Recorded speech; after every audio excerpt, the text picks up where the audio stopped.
우리 옆에 뒤에 분하고 인사하겠습니다. 잘 오셨습니다. 우리 같이 인사하겠습니다. 예, 우리 한 번 더 인사하겠습니다. 큰 은혜 받으시기 바랍니다. 예, 옆에 뒤에 분하고 또 한 번 더 인사하겠습니다. 하나님이 귀 있으십니다. 우리 같이 인사하겠습니다.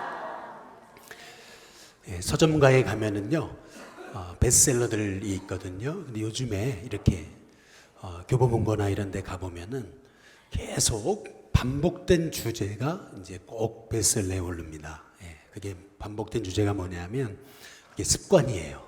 예, 습관. 습관에 관한 책들이 얼마나 많은지 몰라요. 예, 저희 집에도 수십 권 되는 것 같습니다. 사다 보니까 읽어보면 다 습관이에요. 예, 결국 핵심 내용은.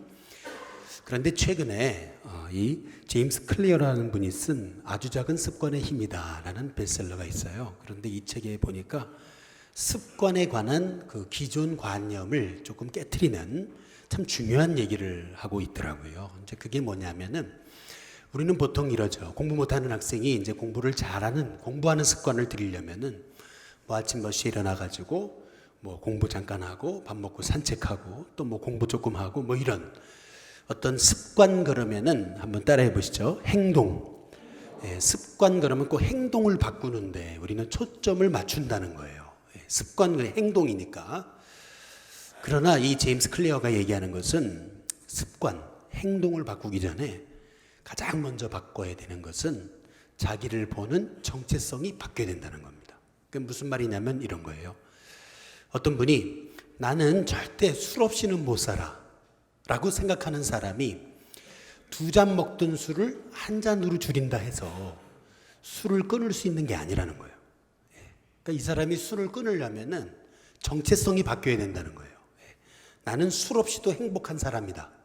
이제 이런 정체성. 술 없이도 살 수 있는 사람이다. 정체성이 바뀌어야지. 공부하는 학생도 똑같다는 거예요. 뭐 조금 공부 더 하는 습관을 들이는 게 중요한 게 아니고 행동이 바뀌는 게 중요한 게 아니고 나는 책 읽는 걸 좋아한다. 책 읽는 걸 좋아하는 사람이다. 나는 공부를 잘한다. 이런 자기 정체성이 바뀔 때 누가 이렇게 막 공부하라고 그러지 않아도 스스로 이제 책을 본다는 거예요. 그래서 습관을 바꾸는 핵심 키워드는 행동이 아니고 정체성이라는 거예요. 나를 바라보는 정체성이 바뀌어야 그래야 당연히 습관도 바뀐다는 거예요. 참 옳은 얘기다. 저는 그런 생각을 좀 해보게 됐습니다. 근데 신앙생활도 똑같아요. 가끔 신앙생활 하다 보면은 그런 얘기 하거든요. 믿는 사람이 안 믿는 사람보다 더하다고. 뭐 이제 그런 얘기를 해요. 믿는 사람이 믿는 사람답게 살아야지. 이제 이런 얘기를 하거든요. 근데 그리스도인답게 살지 못하는 이유는 뭐냐면은 그리스도인의 정체성이 약하기 때문에 그래요. 나는 그리스도인이다. 우리 가슴에 한번 손을 얹고 따라해 보겠습니다. 나는 그리스도인이다. 나는 그리스도인이다. 이게 정체성. 이거를 늘 기억하며 살면은요, 우리가 세상에서 그리스도인답게 살 수 있는 행동이 바뀌는 거예요. 그래서 중요한 것은 뭐냐면은 그리스도인답게 사는 행동이 중요한 게 아니고 실은 나는 그리스도인이다. 나는 하나님의 사람이다. 라고 하는 이 정체성이 먼저 바뀌어야 된다는 거죠. 고린도후서에서는 구원받은 성도들을 이렇게 표현하고 있어요. 구원받은 사람은 새로운 피조물이다. 한번 따라해 보겠습니다. 새로운 피조물. 전과는 다른 새 것이 되었다. 완전 새로운 존재라는 거예요. 과거하고는 아예 비교할 수 없는 하나님이 만드신 최고의 작품. 그것이 바로 그리스도인이다. 구원받은 사람이다. 근데 이것이 하나님이 우리에게 주신 새로운 정체성이거든요. 이 정체성을 예수님이 하신 말씀이 뭐냐 하면 예수님의 말씀으로 대입해 보면은 너희는 세상의 소금이라는 거예요. 너희는 세상의 빛이라는 거죠. 옆에 분한테 한번 인사해 보겠습니다. 소금이셨군요. 한번 인사해 보겠습니다. 예, 뒤에 분들한테도 한번 인사해 보겠습니다. 빛이셨군요. 한번 인사해 보겠습니다. 예, 그럼 이렇게 대답해 주십시오. 그거 몰랐냐고. 예. 예, 여러분 이게 우리가 착각하거든요. 많은 분들이 뭐라고 착각하냐면 소금이 되라, 빛이 되라 이 얘기가 아니에요. 오늘 말씀은 빛이 되라, 소금이 되라 이 얘기가 아니고 이미 소금이라고 하는 거예요. 이미 빛이라는 거예요. 예수님이 우리의 구원받은 사람의 정체성을 알려주는 거예요. 그러면 우리가 세상에서 빛된 자로 살 수 있는 방법이 뭐냐, 이 방법까지도 알려주신 거거든요. 먼저 왜 소금이라 그러느냐, 이제 그걸 알아야 돼요. 우리 마태복음 5장 13절에 보면은 너희는 세상의 소금이니 소금이 만일 그 맛을 잃으면 그 다음 뭐죠? 무엇으로 짜게 하리요? 이 말의 의미는 대용품이 없다는 거거든요. 그리스도인을 대체할 대용품이 없다는 거예요. 무엇으로 짜게 하리요? 다시 말해서 예수님이 주신 그리스도인의 정체성은 뭐냐 하면은 실은 세상에서 없어서는 안 되는 사람이라는 겁니다. 세상에서는 없어서는 안 되는 존재가 바로 그리스도인이라는 거죠. 반드시 있어야 되는 사람. 옆에 분한테 한 번 더 인사해 보겠습니다. 없어서는 안 되는 사람이셨군요. 한번 인사해 보겠습니다. 여러분, 그 소돔과 고모라가 왜 망했냐 늘 말씀드리잖아요. 소돔과 고모라가 망한 거는 그들이 행했던 동성애 때문에 그런 게 아니에요. 동성애 때문에 망한 게 아니에요. 사실은 그 소돔과 고모라에 의인 10명이 없어 망한 거예요. 다시 말하면 이 세상에 아무리 보니까 저 아시아 어떤 나라가 최근에 동성애 결혼을 합법화했더라고요. 이미 최근에. 얼마나 여기 세상이 지금 이제 걷잡을 수 없습니다, 사실. 그런데 그 죄 때문에 망하는 게 아니고 실은 참 그리스도인이 없기 때문에 세상이 어두워지는 겁니다.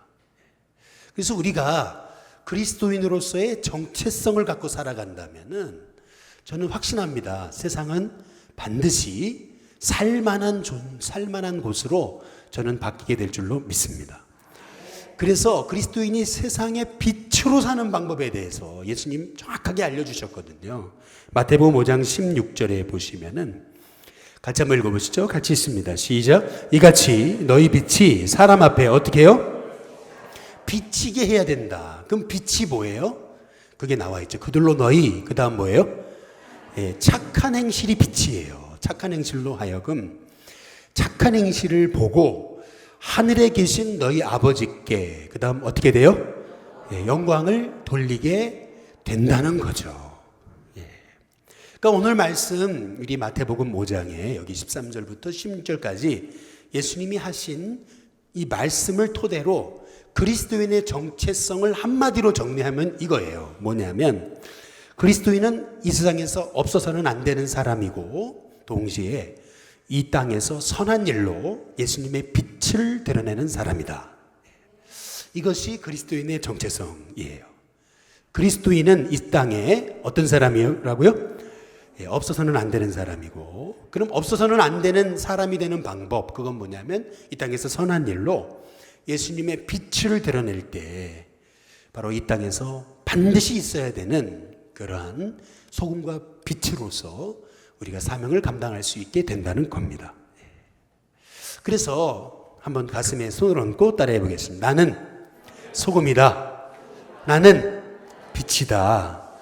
여러분 이 자부심, 영적 자부심, 자존감, 영적 여러분 자존심으로 살아갈 수 있게 되기를 주님의 이름으로 축복합니다. 근데 여러분 그거 아셔야 됩니다. 이게 너희 착한 행실을 보고 이렇게 예수님 말씀하시잖아요. 이 착한 행실, 선한 일이라고 하는 말씀이 성경에 얼마나 많이 나오는지 이제 한번 조금 찾아보겠습니다. 디도서 2장 14절에 보시면은 그가 우리를 대신하여 자신을 주심은 예수님 십자가의 죽으심은 모든 불법에서 우리를 뭐 하시고요? 속량하시고, 이 속량이라는 단어는 값주고 사셨다는 거거든요. 영어로 redemption입니다. 값주고 사신 거예요. 속량하신 거예요. 근데 이 이유는 우리를 깨끗하게 하사 그 다음 뭐죠? 선한 일을 열심히 하는 자기의 백성 되게 하려 하십니다. 곧 하나님이 우리를 구원하신 목적이 뭐예요? 무슨 일 하라고요? 선한 일 하라고. 이게 저와 여러분을 구원하신 목적입니다. 또 에베소서 2장 한번 10절을 한번 보시면은 뭐라고 말씀하시죠? 우리는 그가 뭐요? 네, 만드신 바라. 이 만드셨다라는 헬라어 단어가 포이에마잖아요. 이 포이에마라고 하는 단어에서 포음, 시라고 하는 단어가 나온 거예요. 그래서 어떤 영어 성경에서는 우리는 그가 만드신 바라, 이 말씀을 마스터피스라고 그랬습니다. 걸작품이라 그랬습니다. 하나님은 우리를 하나님께서는 걸작품으로 만드셨다는 거거든요. 그런데 이렇게 우리를 걸작품으로 만드신 이유, 그것이 뭐예요? 그리스도 예수 안에서 그 다음 뭐죠? 선한 일을 위하여 지으신 거다, 이렇게 얘기하잖아요. 그런데 그 다음 보시면 이 일은 하나님이 전에 뭐죠? 이미 다 예비하신 거래요. 그래서 우리로 그 가운데서 행하게 하시려고 이미 다 예비하신 거다. 다시 말해서 하나님은 우리를 선한 일을 감당하는 존재로 이미 창조하셨다는 거예요. 그래서 여러분, 이게 우리가 선한 일을 감당할 때 우리의 삶의 보람이 있어요. 사는 맛이 있는 거예요. 이것이 우리가 구원받은 목적이자 바로 우리의 삶의 목적이 돼야 된다는 거죠. 고린도후서 5장 17절 15절에 보면은 그런즉 누구든지 그리스도 안에 있으면 뭐라고요? 새로운 피조물이라 그랬거든요. 그러면 새로운 피조물로 산다는 게 무슨 의미죠? 거기 15절에 나와 있어요. 거기 같이 한번 15절 같이 읽겠습니다. 시작. 그가 모든 사람을 대신하여 죽으심은 살아있는 자들로 하여금 다시는 그 다음 뭐죠? 그들 자신만을 위해 살지 않고 오직 그들을 대신하여 죽었다가 다시 살아나신 누구죠? 예수님을 위하여 살게 하려고 우리를 새로운 피조물로 만드셨다는 겁니다. 다시 말해서 새로운 피조물이란 어떤 사람이냐면은 이제는 나만을 위해 사는 사람이 아니라는 거예요. 이제는 우리를 위해 죽었다가 대신 죽으셨다가 다시 살아나신 누구를 위해서요? 예수님을 위해서 사는 사람, 그게 새로운 피조물입니다. 옆에 분한테 한번 인사해 보겠습니다. 새로운 피조물로 사시기 바랍니다. 한번 인사해 보겠습니다. 그런데 우리가 알아야 되는 것은 뭐냐면은 본성적으로요, 우리는 선한 일을 잘 못합니다. 본성적으로. 아이들이 욕은 금방 배우거든요. 그런데 이게 착한 말, 이거는요 계속 부단히 가르쳐야 돼요. 이게 이 도둑질하는 거 금방 배우거든요. 근데 남한테 이렇게 베푸는 일은요, 이거 부단히 가르쳐야 돼요. 그래서 선한 일에 지혜롭고 악한 일에 미련하기를 원한다고 사도 바울이 얘기했잖아요. 우리는 악한 일을 얼마나 쉽게 배우는지 몰라요. 그런데 선한 일은요, 부단히 노력해야 돼요. 부단히 선한 일을 하는 방법을 배워야 돼요. 이 선한 일이 이제 왜 이렇게 중요한 거냐면은, 먼저 첫 번째로 마지막 날 이 선한 일로 양과 염소를 구분한다고 얘기하십니다. 이게 무슨 말이냐면 마태복음 25장 33절에 보면은 우리 주님이 마지막 날에 대해서 이렇게 얘기하잖아요. 양은 어디요? 오른편에. 염소는 어디에요? 왼편에. 양과 염소를 구분한대요. 양은 오른편에, 염소는 왼편에 둔다. 그러면 여러분, 그 양과 염소를 구분하는 기준이 어디 있는지 아세요? 성경에? 양과 염소를 구분하는 기준. 거기 다음 절에 나와 있어요. 거기 25장 35절에 보면은 내가 줄일 때에 너희가, 그 다음 뭐죠? 먹을 것을 주었고, 목마를 때에 어떻게 한 거예요? 마실 것을 마시게 했고, 그 다음에 나그네 됐을 때 영접했고, 헐벗었을 때 옷 입혔고, 병들었을 때 돌보았고, 옥에 갇혔을 때 와서 보았느니라. 이게 다 무슨 말이죠? 이게 다 선한 일이에요. 양과 염소를 구분하는 기준, 그것이 뭐냐면 선한 일로 양과 염소를 구분한다는 거예요. 줄일 때 먹을 것을 준 거, 이게 양이라는 거예요. 근데 이 양의 특징이 있어요. 그게 뭐냐면은 25장 37절에 보면은 이에 양들, 의인들이 대답하여 이르되 주여 우리가, 그 다음 뭐죠? 어느 때 제가 줄인 것을 보고 음식을 대접했고 어느 때에 목마르신 것을 보고 마시겠습니까? 이게 뭘 의미하는 거냐면은 양들은요 선한 일을 감당하고도 다 잊어버렸다는 거예요. 왜 잊어버려요? 제가 제자훈련 시간에 말씀드리죠. 너무 늘 선한 일이 삶이 되다 보니까 그 다 기억할 수 없어요. 선한 일 감당하고 생색내지 않아요. 선한 일을 감당하고도 다 잊어버렸어요. 내가 그런 일을 했나? 내가 언제 누구를 도와줬었나? 내가 언제 선교하는데 내가 후원을 했었나? 나도 몰라요. 다 잊어버렸어요. 왜요? 늘 하니까. 그게 삶이니까. 여러분, 이게 양이다, 의인이다 얘기하는 겁니다. 존 스토트 목사님이 이런 유명한 얘기를 했습니다. 여러분, 우리는 선한 일로 구원받는 게 아닙니다. 그러나 선한 일을 하나도 하지 않는데 구원받았다고 얘기하기는 어렵다는 겁니다. 우리가 선한 일로 구원받는 건 아니에요. 믿음으로 구원받습니다. 그러나 선한 일을 하나도 하지 않는데 구원받았다고도 얘기할 수 없다는 거예요. 누가복음 10장에 보면은 여러분 그 선한 사마리아의 비유가 나오거든요. 거기 보면은 당연히 의로운 일을 할 줄 알았던 대제사장 레위는 그 강도 만난 자를 보고 스쳐 지나가거든요. 이 땅에는요 강도 만난 자가 많습니다. 뭐 이단에 강도 맞은 자, 가정의 어려움으로 강도 받은 자, 또 뭐 여러 가지 질병으로 강도 맞은 자들이, 강도 만난 자들이 있습니다. 이 땅에 강도 만난 자들이 너무 많거든요. 그렇다면 우리가 할 일은 뭐냐 하면은 그 강도 만난 자들을 돕는 일이거든요. 근데 뜻밖에도 선한 사마리아인, 이 유대인들이 아주 무시했던, 조롱했던 그 사마리아인이 그 강도 만난 자를 돕고 치유해주고 살려주거든요. 그런데 이 누가복음 10장 이 선한 사마리아인의 비유가 어떻게 시작하는 줄 아세요? 어떻게? 여러분 누가복음 10장 25절에 보면은 이게 이렇게 시작되는 거예요. 선생님, 내가 무엇을 하여야 영생을 얻으리까? 주제가 뭐예요? 영생에 관한 주제예요. 영생에 관한 주제. 이 선한 사마리아인의 비유가요, 시작점이 구원에 관해서 물어본 거예요. 그때 예수님 뭐라고 대답하시냐면, 말씀의 결론이 뭐냐면은 누가복음 10장 37절입니다. 가서 너도 뭐죠? 이와 같이 하라. 이 말씀의 핵심이 뭐냐면 영생, 구원과 선한 일은요 연결되어 있다는 거예요.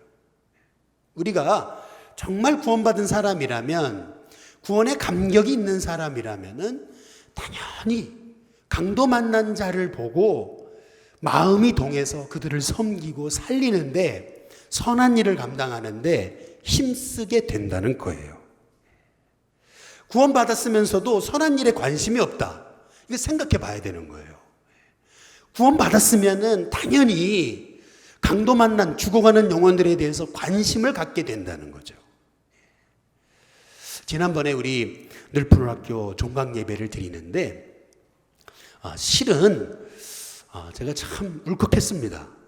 근데 그 이유는 뭐냐면은 이 늘푸른학교 지난번에 종강 예배를 딱 드리는데 우리 이끌어 가시는 우리 장로님과 권사님이 이제 마무리를 하면서 우리 할머니들, 할아버지들 다 일으켜가지고 이렇게 인간 기차를 만들어가지고 이렇게 한 바퀴 쫙 도는데, 이렇게 보니까 죄송합니다. 안 되는 안 되는 그 춤 가지고서 우리 장로님이 막 안 되는 춤 가지고서, 죄송합니다. 할렐루야. 분명히 안 되는 춤이에요. 근데 안 되는 춤 가지고 막 추는 거예요. 그러니까 할머니들도 안 되는 춤 나도 춰도 되겠구나. 이제 이래가지고 할머니도 안 되는 춤을 가지고 막 춤을 추는 거예요. 찬양을 가지고서. 제가 그 모습을 보고 또 우리 권사님도 그렇게 땀 흘리면서 애쓰는 걸 보면서 제가 그런 생각을 했어요. 참 안 되는 춤이지만, 안 되는 거지만, 그러나 하나님 보실 때는 얼마나 아름다울까라는 거죠. 정말 영혼 살리기 위해서 그렇게 애쓰는 모습이 하나님 보실 때는 얼마나 아름답겠느냐라는 겁니다. 한번 옆에 분한테 인사해 보겠습니다. 아름답게 사시기 바랍니다. 두 번째로 왜 그리스도인에게 이렇게 선한 일이 중요하냐라는 겁니다. 그것은 선한 일은 다른 영혼을 살리기 때문입니다. 성경에요, 미스테리가 하나 있습니다. 그게 뭐냐면은 바울이 로마로 복음 전하러 가잖아요. 근데 이미 로마 안에는 그리스도인이 많았어요. 아니, 가서 복음 전해준 사람도 없었는데 이탈리아 로마 안에 이미 그리스도인이 많았습니다. 이미 가서 복음 전한 사람들이 없었는데, 아니, 그래서 바울이 이제 로마서를 쓰면서 그러면서 무난하잖아요. 근데 가만히 보면 이미 로마 안에는 그리스도인이 많았다는 걸 알 수 있어요. 아니, 바울도 안 들어갔는데, 아직 거기에 누가 가서 선교한 것도 아닌데 어떻게 그렇게 로마 안에 이미 그 이탈리아 로마 안에 그렇게 그리스도인이 많았을까? 그 힌트가 되는 말씀이 사도행전 10장 1절에 나오는 거예요. 거기 보면은 같이 한번 사도행전 10장 1절에 보면 같이 읽습니다. 시작. 가이사랴에 고넬료라 하는 사람이 있으니 어디요? 예, 이탈리아 로마의 부대라고 하는 군대의 백부장이다 라고 그렇게 얘기하잖아요. 이 고넬료라는 사람이요, 이 이스라엘 땅 가이사랴라는 곳에 파견 나온, 우리식으로 말하면 군대 연대장쯤 되는 거예요. 근데 이 군대 연대장쯤 되는 사람이요, 얼마나 신실한 사람이었는지 사도행전 10장 2절에 보면은 그가 뭐 했어요? 경건하여 그랬거든요. 여러분, 경건이라는 게 성경 들고 다닌다고 경건한 게 아니에요. 실은 경건하다는 게 알렐루야 뭐 이렇게, 여러분 어떤 그 굉장히 그 부흥사 그 모습을 가졌다고 해서 경건한 거 아니에요. 성경이 말하는 경건의 세 가지 기준이 있어요. 이게 다 통해야 경건이에요. 첫 번째는 뭐냐면 가정에서 신앙생활에 인정받아야 돼요. 거기 다시 한번 사도행전 10장 2절을 보시면은 그가 경건하여, 그 다음 뭐죠? 온 집안과 더불어 해요. 가족이 인정하지 않는 신앙은 신앙이 아니에요. 진짜 경건은 가정에서 나타나야 돼요. 그래서 진짜 경건의 모습, 이 사람이 경건한 사람인지 알 수 있는 것은 가정에서 모습이 드러나야 돼요. 첫 번째. 두 번째, 그게 뭐냐면, 두 번째는 뭐냐면 하나님을 경외하며 백성을 그 다음 뭐죠? 많이 구제하고 어려움 당한 사람을 섬길 줄 아는 모습에서 경건이 드러나는 거예요. 그 다음에 세 번째, 그 다음 뭐죠? 하나님께 항상 뭐예요? 기도하더니. 늘 기도하는 모습을 보면 이 사람이 경건한 사람인지 아닌지 알 수 있습니다. 세 가지 나오죠? 첫 번째 뭐죠? 가정. 두 번째 구제. 세 번째 기도. 이 세 가지가 경건한 사람의 특징이라는 거예요, 성경에. 근데 이 고넬료가 그런 사람이었어요. 그래서 사도행전 10장 4절에 보시면은 뭐라 그러냐면은 내 기도와 10장 4절입니다. 10장 4절이요, 전사님? 예, 내 기도와 그 다음 뭐죠? 예, 구제가 하나님 앞에 어떻게 됐어요? 예, 상달되어 그 다음 어떻게 됐어요? 기억하신 바 됐다. 하나님은 그 경건한 삶 잊지 않으신다는 거예요. 그래서 이 고넬료를 쓰시는 거예요. 하나님이 이미 저 이탈리아 로마를 복음화하기 위해서 잠깐 가이사랴로 파견돼서 나왔던 로마의 그 연대장 이 고넬료에게 하나님이 찾아가셔서 말씀하시고 베드로를 만나게 하시는 거예요. 만날 때를 잘 보세요. 만날 때 어떻게 만나나? 사도행전 10장 24절에 보면은 이튿날 가이사랴에 들어가니 그다음 고넬료가 그다음 뭐죠? 그의 친척과 가까운 친구들을 어떻게 했다고요? 모아서 베드로를 기다립니다. 몇 명쯤 모였을까요? 예, 성경에 안 나오죠. 한 100명쯤 모였나 모르겠습니다. 예. 이 고넬료가요, 얼마나 경건한 사람이었든지 어떤 분 그런 얘기 하죠. 믿음 생활하면 친구가 다 없어진다고. 예, 여러분 그렇지 않습니다. 예. 진짜 경건한 사람들은요, 옆에 사람이 붙습니다. 예, 진짜 경건한 사람. 오늘 말씀대로 가정에서 또 구제하는 삶에 그리고 기도하는 삶. 진짜 경건한 사람은요, 옆에 사람들이 있습니다. 고넬료 한 사람이 내가 하나님 음성 들었는데 지금 하나님 말씀을 전해줄 베드로라는 사람이 올 텐데 나랑 같이 말씀 들을 사람 했더니 온 일가 친척 다 불러 모으고 그리고 친구들까지 다 온 거예요.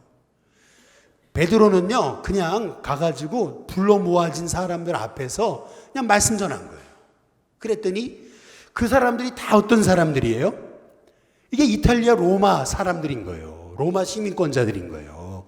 이 사람들이 거기에서 은혜 받고 구원받고 성령 체험하고 그 사람들이 다시 어디로 갔어요? 이탈리아로 간 거죠. 로마로 간 거잖아요. 그래서 그들이 씨앗이 돼서 로마 땅에 사도 바울이 들어가기 이전부터 이미 복음의 씨앗은 뿌려져 있던 거라는 겁니다. 그래서 오늘 여기 사도행전 10장에서 이 고넬료에 대한 삶에 대해서 우리가 주목해야 되는 것은 그가 백성을 많이 구제하고입니다. 한번 따라해 보겠습니다. 백성을 많이 구제하고. 무슨 말이냐면 아주 선한 일에 힘썼다는 거거든요. 이게 로마 군대 연대장이 당시 여러분 로마 군대 이 군대의 대장들은요 이게 아주 그냥 피도 눈물도 없는 사람들이었거든요. 그런데 이런 사람이 이렇게 아주 악명 높았던 사람들 중에서 이런 사람이 다 있었던 거예요. 사람들한테 인정받고 존경받고 참 사람들한테 그렇게 인정받았던 이 고넬료라는 사람, 하나님 특별히 그 사람을 딱 찍어가지고 베드로를 만나게 하셔가지고 구원받게 하시고 그를 통해서 그 이탈리아 로마의 복음이 증거되게 하시려고 하나님 이미 계획하셨다는 거죠. 다시 말해서 여러분 선한 일은 다른 영혼을 살립니다.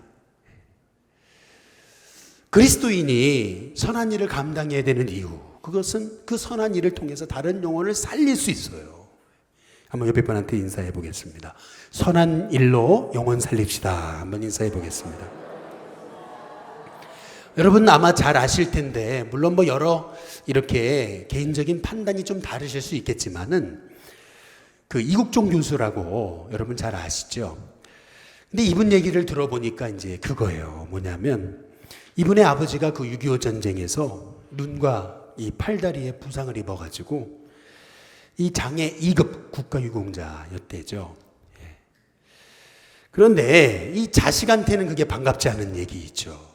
병신의 아들이라고 그렇게 놀림받고 또 가난했던 아버지는 술만 먹었다 하면은 내가 미안하다고 늘 그렇게 그냥 입버릇처럼 얘기하던 아버지인데 하루는 이제 축농증에 걸려가지고 그래서 이제 병원에 갔더니 병원에서 간호사가 그 국가유공자 그 증서를 보고서 딴 데 가보라고 이제 그러더라는 거죠. 그래서 이 병원 저 병원 갔는데 받아주지 않더라는 거죠.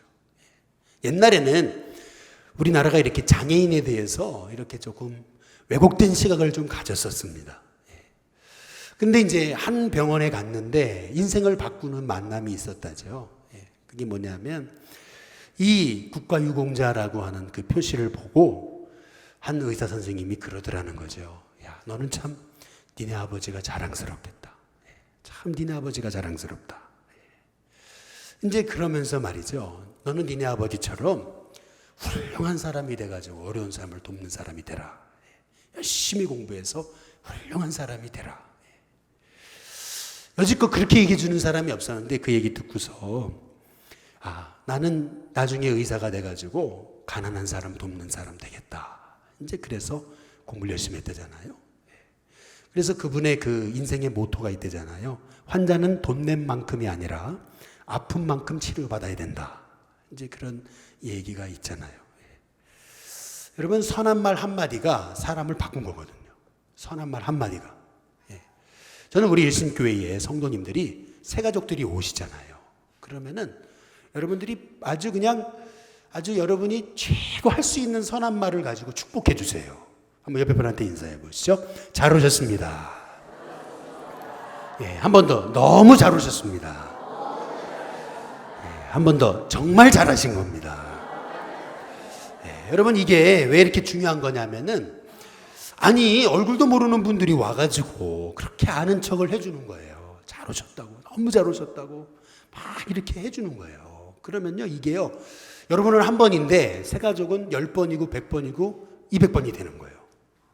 그러면요 이게요 사람이라는 게 한 번 듣고 두 번 듣고 세 번 듣다 보면은 내가 잘 온 거구나 이렇게 되는 거예요.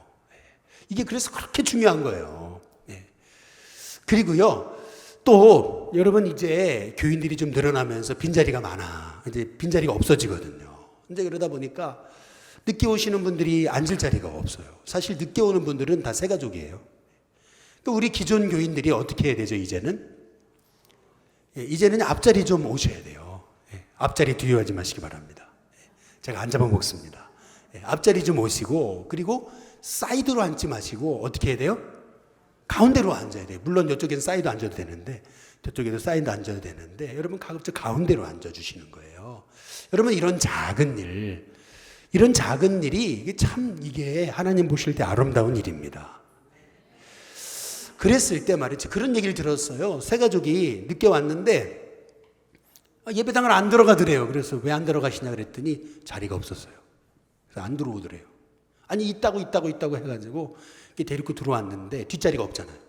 그러니까 앞으로 들어와야 되는데 못 들어오는 거라는 거죠. 그러니까 무슨 말이냐면 그리스도인은 선한 일을 하는 사람이거든요. 근데 그 선한 일은 뭐 대단히 뭐 억대를 기증해가지고 선한 일을 할 수 있는 게 아니고 내 삶에서 내가 할 수 있는 작은 일, 말 한마디, 이런 작은 배려, 이런 거를 가지고서도 얼마든지 우리가 선한 일을 할 수 있는 겁니다. 하나님 다 그거 축복 가지고 기억하시는 거예요. 저는 우리 일신교회 성도님들이 나는 선한 일을 하기 위해 하나님 새로운 피조물로 만드셨다. 늘 그 정체성을 잊지 않는 성도님들 되시기를 주님의 이름으로 축복합니다. 옆에 뒤에 분하고 인사해 보겠습니다. 선한 일 하시기 바랍니다. 마지막 세 번째로 왜 이렇게 선한 일이 중요한 거냐면 선한 일을 하는 곳에 그리스도인의 사명이 있기 때문입니다. 선한 일을 하는 자리에 사명이 있어요. 이게 무슨 말이냐면 이 프레드릭 부크너라고 하는 그 목사님이 그런 얘기를 했어요. 뭐라 그랬냐면 당신의 사명이 어디 있냐? 당신의 사명은 당신 안에 있는 깊은 기쁨, 그것과 다른 영혼 안에 있는 깊은 이 배고픔이 만나는 자리, 여기에 사명이 있다 그랬어요. 여러분 안에 감격이 있잖아요. 근데 그 감격과 상대방이 가지고 있는 그 고난, 고통, 배고픔, 그게 만나는 자리에 사명이 있다는 거예요. 근데 이렇게 사명을 발견한 공동체가 있어요. 그게 어디냐면 그게 초대교회입니다. 사도행전 4장 32절부터 보시면은요, 믿는 무리가, 그 다음 뭐죠? 한 마음과 한 뜻이 됐다고 그랬잖아요. 근데 우리는 초대교회 그러면 전도하고 기도하고 요것만 생각해요. 초대교회 물론 전도하고 기도 열심히 했습니다. 그러나 그것만 한 게 아니에요. 하나님께 은혜 받아가지고 충만한 기쁨이 있잖아요. 가슴 안에 깊은 기쁨이 있어요. 근데 그 기쁨을 어디에다 사용했는 줄 아세요? 거기 보니까 32절에 보니까 믿는 무리가 한 마음과 한 뜻이 돼서 모든 물건을 서로 통용하고 자기 재물을 조금이라도 자기 것이라 하는 이가 하나도 없다. 34절에 보면은 그 중에 어떤 사람이 없어요? 가난한 사람이 없대요. 그것은 다 돈 많은 부자기 때문에 그런 게 아니고 그리스도인들이 자기가 가지고 있는 밭과 집을 팔아가지고 그것을 35절에 각 사람의 그 배고픔에 따라 필요에 따라 어떻게 했어요? 나눠줬기 때문에 그렇다는 거예요. 그러니까 내 마음 안에 있는 충만한 기쁨과 다른 영혼의 깊은 배고픔이 만나는 자리에서 초대교회는 사명을 발견했다는 겁니다. 이게 초대교회입니다. 그래서 하나님이 초대교회를 그렇게 축복하신 겁니다. 하영조 목사님의 그 유명한 책 사도행전적 교회를 꿈꾼다라고 하는 참 좋은 책이 있습니다. 근데 이 책에 보면은 도대체 사도행전적 교회가 뭐냐? 도대체 초대교회가 어떤 교회냐? 라고 했을 때 하영조 목사님 얘기는 나눠주는 교회라는 겁니다. 그래서 이 사람이 얼마나 남에게 나누느냐의 그 모습을 보면은 그 사람이 은혜 받은 사람인지 아닌지 알 수 있다는 겁니다. 곧 초대교회를 하나님께서 이렇게 복 주신 이유, 그것은 고통당하는 영혼의 그 배고픔에 대해서 외면하지 않았다. 그 깊은 배고픔을 돌볼 줄 아는 그러한 공동체였다라고 하는 것을 성경이 말하고 있다는 것을 우리가 기억해야 된다는 겁니다. 저는 우리 일식교회 성도님들이 하나님이 기뻐하시는 이러한 선한 일에 여러분의 삶의 그 중심이 있게 되기를 주님의 이름으로 축복합니다. 선한 일 감당하면 하나님 복 주시는 거예요. 전에 어떤 분 그러더라고요. 조금 힘든 일이 있어가지고 이제 봉사하시는데 그거 하지 말라고 이제 그랬는데, 그래도 나는 이거 기쁨으로 하는 거지 누구한테 보여주려고 하는 거 아니라고 이제 그랬는데, 알고 보니까 나중에 하나님 기억하셔서 더 놀라운 일로 하나님이 길을 여시더라. 저는 그 얘기를 이제 들으면서 여러분이 하는 섬김과 또 여러분이 하는 그 귀한 영혼 살리는 일, 선한 일 하나님이 기억하십니다. 이 한 가지만 말씀드리고 이제 좀 마치려고 해요. 오래전에 있었던 일인데 로버트 슐러 목사님의 그 유명한 그 일화이기도 합니다. 이제 그 아이오와주에서 이제 어떤 그 부부가 이제 그 아이를 입양하는 곳에 가가지고 이제 우리 교회도 그 홀트 아동 복지에서 그 이제 입양된 전도사님이 한번 오셔가지고 이제 좀 찬양 집회를 좀 했으면 좋겠어요. 그런데 이제 그 입양하는 곳에 이제 가가지고 이제 그렇게 얘기한 거예요. 사람들이 제일 싫어하는, 그래서 입양이 안 되는, 사람들이 꺼리는 아이가 여기 있습니까? 이제 이렇게 물었더니 있다는 거예요. 이 아이의 겉모습만 보면은 사람들이 다 쟤는 싫다고, 이렇게 입양이 안 되는 10살짜리 아이가 있다는 거예요. 그 이름이 Mercy Good Faith라고 하는 그러한 이름인데, 이제 이 아이를 그러면은 입양하시겠냐고 이제 그랬더니 이제 이 부모가 우리가 기다리던 아이라고 이제 그래가지고 이제 보니까 이 아이가 어떤 아이냐면 꼽추인 거예요. 10살짜리 아이인데 꼽추 아이인데 너무 이제 보기에 너무 이렇게 왜소하고 너무 초라하더라는 거예요. 그러니까 사람들이 이런 아이 입양 안 하잖아요. 그런데 우리가 하겠습니다 해가지고 입양을 한 거예요. 근데 그로부터 30여 년이 흘렀습니다. 그리고 나서 아이오와주에서 이제 그 고아원을 이제 그렇게 감사하는 직원이 이제 아이오와주의 한 고아원에 가서 이제 그 감사 보고서를 이제 제출을 하는 거예요. 뭐라고 제출을 했냐면, 야, 여기 고아원은 고아원 같지 않습니다. 여기는 꼭 가족과도 같습니다. 여기 있는 아이들은 모두 극진한 보살핌을 받고 있고 특히 원장님으로부터 정말 큰 사랑을 받고 있습니다. 이런 그 고아원을 제가 다른 곳에서는 볼 수 없었습니다. 그런데 그 원장이 어떤 사람이냐면 그 외모가 보기 흉한 꼽추라고 하는 사실을 제가 알고 놀랐습니다. 그 원장의 이름이 Mercy Good Faith입니다. 라고 그렇게 얘기를 하는 거죠. 한 가정에 입양됐던 이 Mercy라고 하는 아이는 30여 년이 지난 다음에 그 아이오와주에서 고아원 원장이 돼가지고 자기가 받은 사랑을 그 고아원 아이에게 극진히 나누는 참 그런 복된 인생이 됐다라고 하는 이제 그런 얘기거든요. 저와 여러분이 구원받은 하나님의 자녀로서 하나님 기뻐하시는 일을 한다는 것이 이것이 얼마나 복된 일인지 여러분이 하는 그 복된 일을 통해서 다른 영혼을 살립니다. 우리 잠언 11장 한번 25절을 보시면은 오늘 요절 말씀이라고 생각하시고 한번 같이 읽어보겠습니다. 같이 읽습니다. 시작. 구제를 좋아하는 자는 풍족하여질 것이요. 그 다음 뭐죠? 남을 윤택하게 하는 자는 뭐죠? 자기도 윤택하여지리라. 다시요. 남을 윤택하게 하는 자는 뭐죠? 자기도 윤택하여지리라. 남을 윤택하게 하는 자는 어떻게 된다고요? 자기도 윤택하여지리라. 여러분 이 복이 저와 여러분 가운데 있게 되기를 주님의 이름으로 축복합니다. 우리